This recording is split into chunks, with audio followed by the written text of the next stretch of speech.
Vrea ca să rămâi concentrat asupra Lui și a ceea ce s-a întâmplat la Golgota.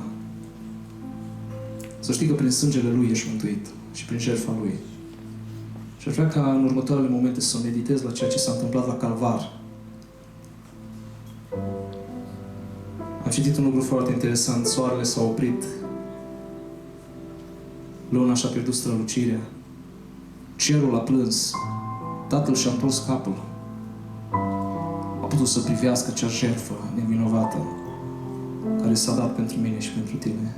Ca noi astăzi să putem sta liberi aici. Iertați, spălați. Aș vrea că prin ceea ce veți vedea în această seară, în locul acesta, să nu faceți altceva decât să vă imaginați ceea ce s-a întâmplat acolo. Închinarea nu este doar cântare. Cântarea susține închinarea. Ceea ce veți vedea aici în această seară este un alt mod de închinare. Și semnele pe care le veți vedea vor arăta înspre ceea ce s-a întâmplat la Calvar.